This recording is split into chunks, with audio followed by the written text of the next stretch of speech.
Bonjour, c'est Claire-Lise. Voilà, on est sur notre quatrième audio qui concerne les hommes et les femmes. On est sur la fin de cette exploration avec moi, hein, de cette énergie du mois de juillet, le côté sacré de l'amour, la famille, le couple, la sexualité. Et pour finir cette investigation ensemble, eh bien, je voulais finir par vous parler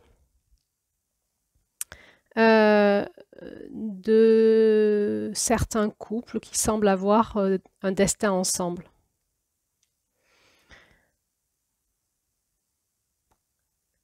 Finalement, quand on regarde ce conte, hein, cette rencontre entre ces deux amoureux était une rencontre du destin. Ils avaient des choses à apprendre ensemble, à faire ensemble, à créer ensemble, et sur tous les plans. Donc on verra sur la prochaine audio les différents niveaux de responsabilité qu'on peut avoir sur Terre, et qui correspondent aussi aux différents amours, niveaux d'amour que nous avons à explorer, à développer en nous. C'est la prochaine audio. Mais là, on peut déjà se dire que ces chiens à plumes et celles qui aiment toutes choses, quand ils se sont rencontrés, peut-être qu'ils ne savaient pas en fait quel était leur destin ensemble. Peut-être qu'ils ils ont su le sentir, s'en saisir, l'explorer et se déployer ensemble là-dedans. Qu'en est-il pour nous? Donc je reviens à ces différences. Vous savez, dans un audio sur le couple, je vous avais parlé des différents niveaux de couple qu'on pouvait avoir et investissement dans le couple. Et je vous avais dit, selon mon repère à moi, que pour certaines personnes, le couple était central et pour d'autres, il était plutôt périphérique dans leur vie. Eh bien, là, je voudrais parler de ces personnes pour qui le couple est non seulement central dans leur vie, mais aussi est le centre de leur destin. C'est-à-dire que c'est par le couple qu'ils ont quelque chose à manifester sur Terre de plus grand qu'eux, qui les dépasse, un destin, quelque chose à, à donner à la terre et à donner au ciel par le couple. Alors ce sont des couples très particuliers, puisque le destin s'en est mêlé. C'est qu'à un moment, cette rencontre doit se faire. Et une fois que cette rencontre est faite, eh bien, il faut qu'ils arrivent ensemble, par leur couple, à manifester dans la matière ce qu'ils doivent manifester.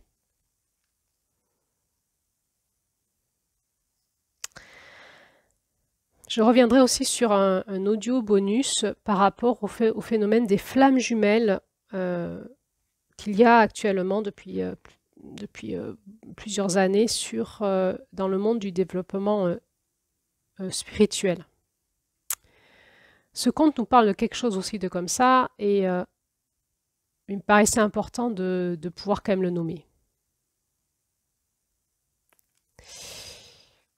Quand on est thérapeute de couple, si on écoute finalement notre formation basique, moi je suis sexo-conjugothérapeute, ma formation basique c'est les problèmes sexuels, les conditionnements, comment nourrir un fantasme.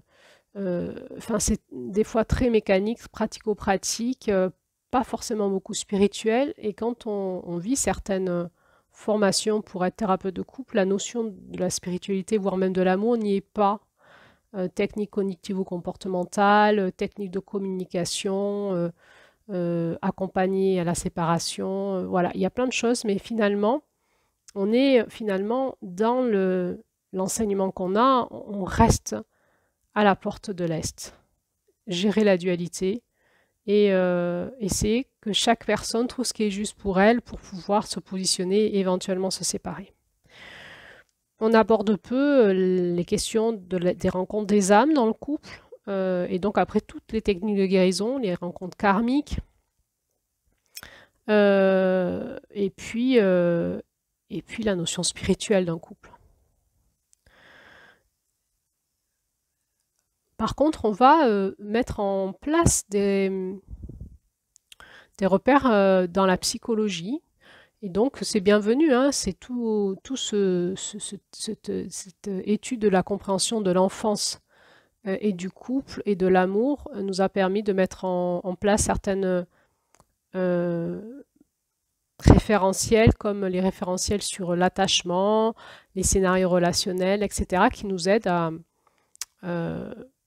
tout ce qui est l'analyse transactionnelle, hein, tout ce qui est l'analyse dans les relations, qui nous aide à pouvoir écouter et diagnostiquer les problématiques des personnes. Donc ça, on a avancé là-dessus et ça nous aide bien à comprendre ce qui peut se passer dans un couple quand il y a des dysfonctionnements. On regarde aussi s'il y a des phénomènes d'emprise, quelles sont les postures relationnelles, est-ce qu'il y a de la domination, de la soumission, etc. etc. Et donc, on avance en thérapie de couple sur le couple en termes de psychologie. En termes de spiritualité, je trouve que le domaine du couple est aujourd'hui, dans notre société, désinvesti de la notion spirituelle du couple. C'est un peu rétro. Vous savez, ça nous ramène à la notion du sacrement du mariage, des fiançailles, du mariage, de toutes les règles religieuses. Et ça, on n'en veut plus. Donc on a finalement, en se libérant de lois religieuses, on a mis à la poubelle aussi toute la dimension spirituelle du couple. Et au niveau des thérapeutes de couple ou des thérapeutes, on entend l'idée, quand certaines personnes sont en souffrance parce qu'elles ont des souffrances de couple ou elles ne rencontrent pas cette personne qui lui correspond, l'idée que la personne est dans le syndrome du prince charmant ou de la princesse et qu'il n'y a pas forcément une personne qui lui correspond et qu'il faut s'enlever de ces mythes-là.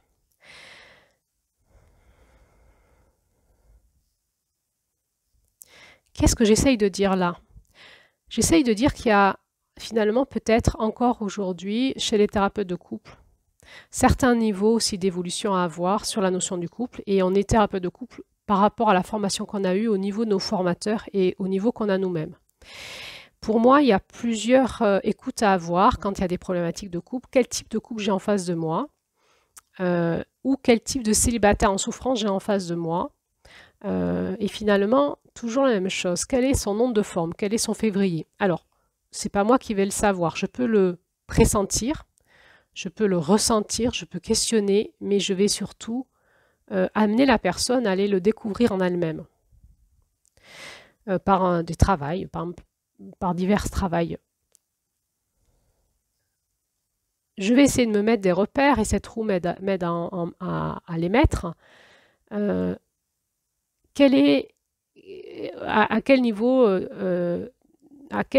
dans sa vie la personne met le couple et finalement, est-ce qu'elle le met au bon niveau par rapport à ce qu'il appelle, par exemple, une personne qui veut absolument trouver quelqu'un, mais si finalement elle a dans son destin une longue période de célibat à vivre, eh ben, elle va beaucoup souffrir. Il faut plutôt que d'essayer de la coacher, d'essayer de comprendre pourquoi elle ne rencontre pas des hommes, plutôt l'accompagner dans l'acceptation de son célibat, par exemple.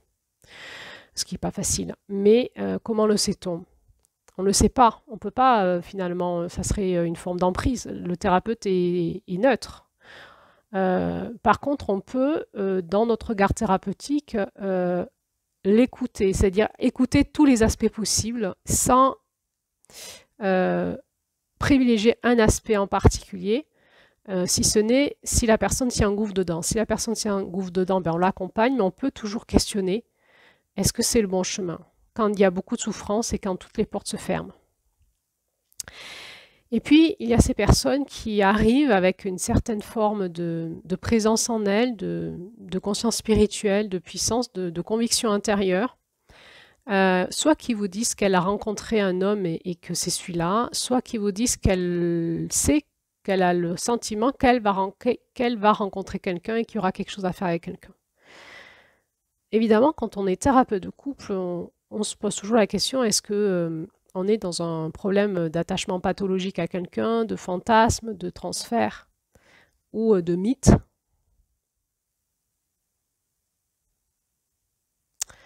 Et c'est possible, hein, et il y en a. Et il va falloir déconstruire tout doucement parce que ça fait souffrir la personne et comprendre comment ça fonctionne chez la personne. Mais je crois que, en tout cas aujourd'hui, ma posture à moi, c'est de reprendre une place d'humilité.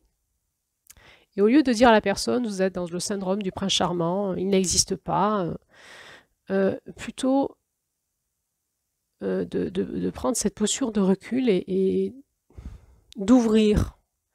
C'est-à-dire cette sagesse du masculin sacré qui dit finalement mon point de vue est peut-être faux et peut-être que je ne sais pas et peut-être que y a quelque chose que je ne comprends pas mais qui me dépasse et qui est là. C'est-à-dire vraiment d'ouvrir grand l'espace de l'accueil et vraiment de se mettre au service de la personne et de son destin et d'écouter.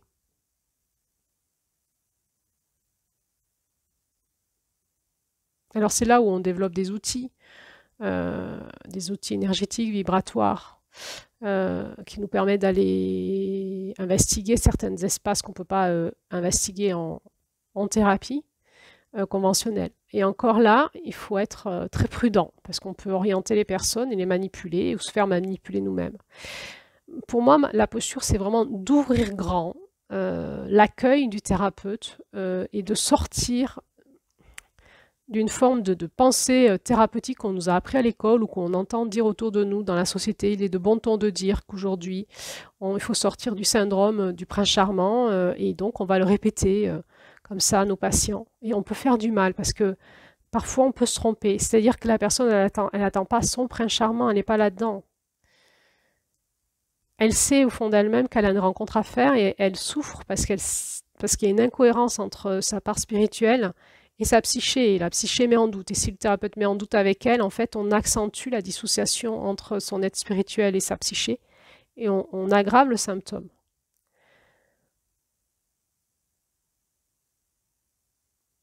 Mais il me semble qu'aujourd'hui, on est dans une évolution spirituelle qui va très vite.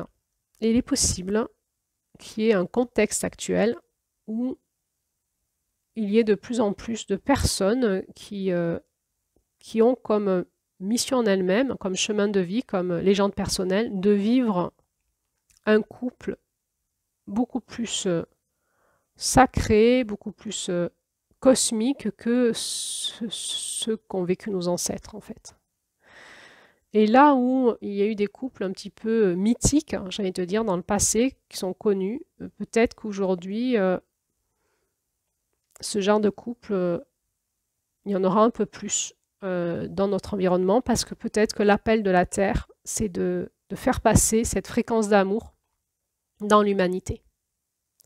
Et qu'il y a des êtres qui viennent sur Terre pour faire passer cette fréquence d'amour, et que dans cette société dans laquelle on est, c'est très difficile d'incarner cette fréquence-là, parce qu'on est dans une société qui détruit ça, qui va à l'encontre de ça.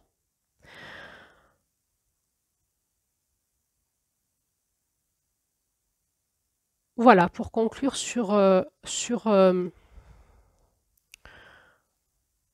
ce thème des hommes et des femmes, du couple, de la sexualité sacrée, et puis du célibat, je ne crois pas qu'il y ait un type de couple qui est mieux que l'autre. Je crois qu'il y a quelque chose que chacun on a à vivre, une onde de forme dans notre couple, dans notre sexualité. On a quelque chose, chacun de nous a une part de déploiement à faire à sa façon, et qu'il y a différents niveaux d'accomplissement, et ces niveaux, ils sont pas hiérarchiques, c'est comme si je vous disais, certaines personnes sont destinées à devenir des grands artistes, d'autres des grands ingénieurs, d'autres des grands astrophysiciens, cosmonautes. C'est pas les mêmes niveaux, c'est pas les mêmes métiers, ils s'accomplissent pas dans les mêmes parties de l'humanité. Et j'ai envie de dire, pour les couples, c'est pareil. On n'est pas tous appelés à s'accomplir de la même des façons. Et il n'y a pas un côté plus hiérarchique que l'autre. Il n'y a pas des couples, entre guillemets, plus sacrés que d'autres.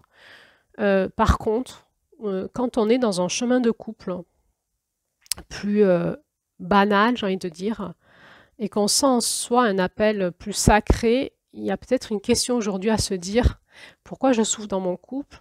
Pourquoi je reste dans ce couple? Quelle est la genèse de mon couple? Qu'est-ce que j'essaye de dire là? C'est il y a beaucoup, beaucoup, beaucoup de souffrance aujourd'hui dans les couples.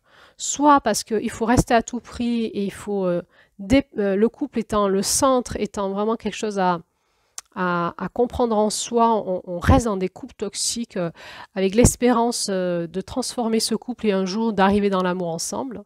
Et peut-être c'est pas possible, hein. Et peut-être ces personnes ont des appels à vivre une période de célibat pour un jour rencontrer une autre personne. Peut-être que la notion du couple étant au centre de sa vie, on est en couple avec une personne et avec cette personne on peut développer la notion de l'amour et rester en couple ensemble et passer les crises de couple, c'est important, et de ne pas se séparer, ça sera important.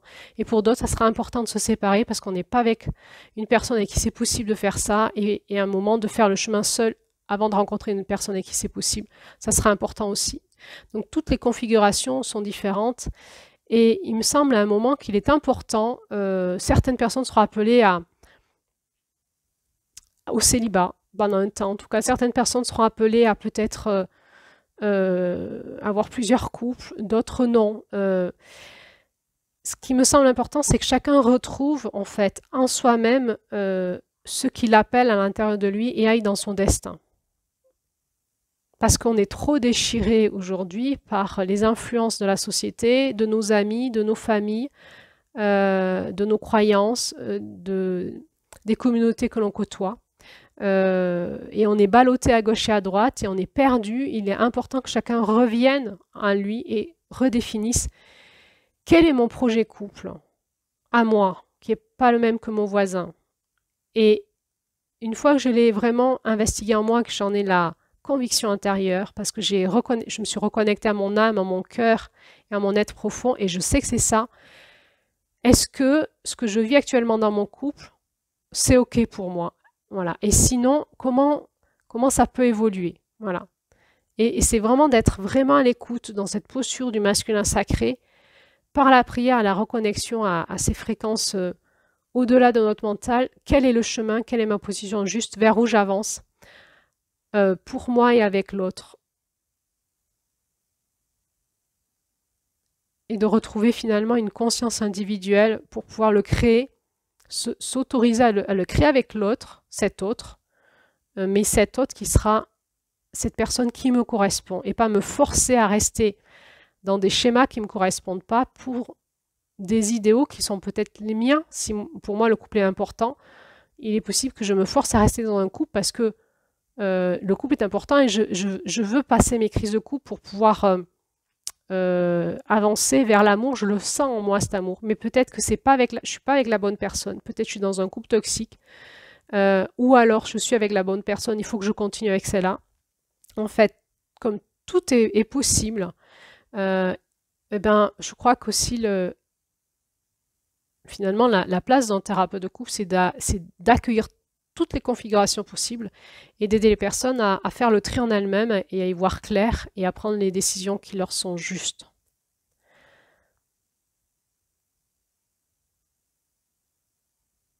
Et oui, il est possible qu'il y ait des couples, des âmes qui sont faits pour se rencontrer, pour créer un couple ensemble et pour avoir un impact fort dans ce qu'elles vont vivre, un impact fort autour d'elles et peut-être même dans le collectif et peut-être même dans le cosmos. Et nous devons aujourd'hui pouvoir les accompagner là-dedans, si elles font appel à des thérapeutes de couple pour les aider, ou à des guérisseurs.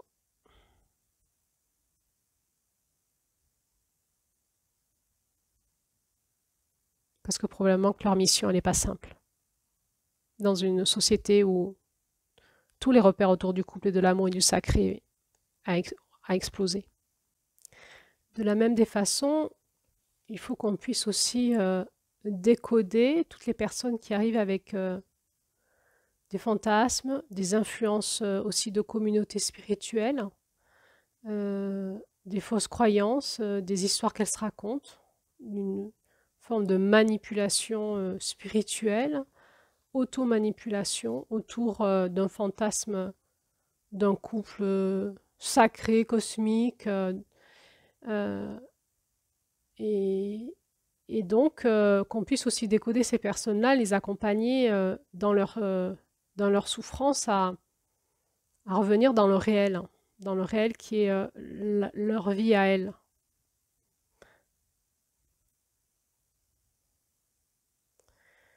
Et c'est pour ça que il est important, je pense, aujourd'hui pour les thérapeutes de couple de vraiment suivre toute l'évolution qu'il y a dans les différents milieux autour du couple, de la sexualité, du sacré, parce que ça va très vite. Et les patients qui viennent nous consulter, ils font partie de différents milieux. Et il faut qu'on soit à même de répondre à leurs besoins sans les enfermer dans des cases qui seraient celles juste de notre formation ou de notre milieu à nous.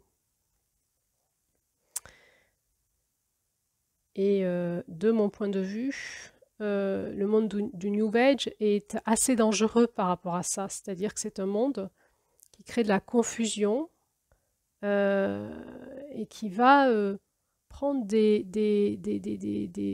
espaces de vérité spirituelle et les remanier à sa sauce et en faire des grandes théories, des grands dogmes, et va manipuler et embarquer des personnes fragiles, psychologiques, et qui trouvent une forme d'espérance et de compréhension de ce qu'elles vivent dans ces théories spirituelles qui n'ont aucun fondement. Et derrière, on trouve des esprits manipulateurs. Et c'est pour cela qu'il va être important pour moi de me positionner sur le phénomène des flammes jumelles. Et donc, il y aura un audio bonus là-dessus. Parce que de mon point de vue, il y a beaucoup de manipulation dans le mouvement des flammes jumelles et pas beaucoup de spiritualité, même si, au fond, on retrouve ce questionnement autour de ces rencontres d'âme. Et le vrai questionnement, il est là. Et là, ça demande une assise, un ancrage, une assise spirituelle, une reconnexion, une écoute profonde, réelle. Et ce chemin initiatique de la rencontre entre les âmes, de cette rencontre spirituelle dans le couple, il concerne des personnes particulières qui ont cet appel-là et qui ont donc cette dimension en elles et qui sont quelque part déjà des maîtres en termes de la réalisation de l'amour et du couple et de la sexualité. Et ça se sent très vite. Quand vous avez ce genre de personnes avec vous en séance, ça se sent. C'est pas la même fréquence vibratoire que des personnes qui sont sous emprise. Voilà, donc je vous donne rendez-vous sur la prochaine audio qui sera sur les différents niveaux de responsabilité dans finalement dans notre vie, donc dans notre société, qui reprendra ces notions-là. On ira un petit peu plus loin. Regardez tout ça ensemble. Alors à bientôt pour la suite.